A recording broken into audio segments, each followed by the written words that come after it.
২২ বছর পর ১৬ মে চাঁদপুর যাচ্ছেন প্রধানমন্ত্রী তারেক রহমান। উদ্বোধন করবেন খাল খনন কর্মসূচি ও ফ্যামিলি কার্ড বিতরণ সহ নানা উন্নয়ন প্রকল্প।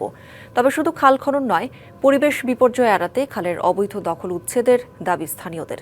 এ ব্যাপারে আইনিভাবে এগুচ্ছে প্রশাসন। এটি চাঁদপুর কুমিল্লা মহাসড়কের পাশ দিয়ে বয়ে চলা পুরনো একটি খাল, যা আশেপাশে বেশ কয়েকটি এলাকার পানি নিষ্কাশনের একমাত্র মাধ্যম। তবে কয়েক বছর আগেও এই খালে ছিল পানির স্রোত। অবৈধ দখলের ফলে তা মৃতপ্রায়। যে যার মতো নির্মাণ করছেন দোকানপাট ও ব্রিজ কালভার্ট। চাঁদপুরের শতাধিক খালের একই চিত্র। অবৈধ দোকানপাট ও বাড়িঘর নির্মাণ করায় বিলুপ্তির পথে অসংখ্য খাল। ব্যাহত হচ্ছে পানি নিষ্কাশন ও কৃষি উৎপাদন। পাশাপাশি পচা পানি ও আবর্জনায় বাড়ছে স্বাস্থ্য ঝুঁকি। চিলেগান দিয়ে নৌকা টোকা চলছে, অনেক কিছু চলাফেরা করছে, ঠিক আছে। এখন তো কিছু চলতে পারে না। সমস্যা, নর্দমার পানি নামতে পারবে না, এই বাড়িঘর দুয়ারে পানি আবর্জনা হয়ে যাবে। এই যে খাল ঘরের এত ব্রিজ আছে, সব এটি ভাঙ্গা লাগ, এটি ভাঙে না কা, সরকারি ভাঙে না কা। প্রায় 750 কিলোমিটার খাল খননের জন্য প্রস্তাব পাঠানো হয়েছে পানি সম্পদ মন্ত্রণালয়ে। অবৈধ স্থাপনা থাকলে উচ্ছেদ করা হবে আইনিভাবে। আমরা ইতিমধ্যে প্রায় 50টি খাল চিহ্নিত করেছি।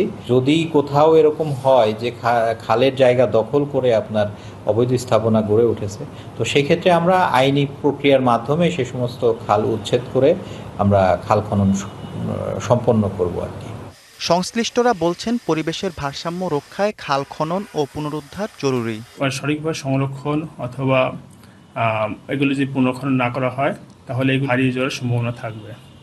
এবং এতে কি হবে, আমাদের পরিবেশ ব্যবস্থা, কৃষি, স্বাস্থ্য ইত্যাদির উপর একটি দীর্ঘমেয়াদী প্রভাব পড়ার সম্ভাবনা রয়েছে। ঈদ আসবে, সাথে ক্যাশব্যাকও আসবে। নিজের বা প্রিয়জনের জন্য কেনাকাটায় এবারও নগদ পেমেন্টে পাচ্ছেন দারুণ ক্যাশব্যাক। তাই যাই কিনুন, পেমেন্ট করুন নগদে। খালগুলো অবৈধ দখলমুক্ত করার সময় আইনি জটিলতা দেখা দিলে প্রশাসন ব্যবস্থা নেবে বলে জানান পানি সম্পদ মন্ত্রী। জমি দখল হয়েছে, খালের মধ্যে বর্জ্য আবর্জনা স্তূপ হয়ে আসছে, যেটাকে আমরা সম্পূর্ণভাবে অবৈধ দখল বলতে পারি। খাল খনন প্রক্রিয়ার মাধ্যমে আমরা আশা করছি এই দখল মুক্ত হবে। আরেকদিকে কিছু কিছু জায়গায় বিশেষ ক্ষেত্রে আইনি জটিলতা দেখা দিতে পারে, সেটা স্থানীয় ডিসি সাহেব আছেন, প্রশাসনের মাধ্যমে সেটা আমরা মোকাবেলা করব। সুন্দর ও সমৃদ্ধ আগামীর জন্য প্রতিটি খাল দখলমুক্ত করবে সরকার, এমনটাই প্রত্যাশা সবার। DBC news desk.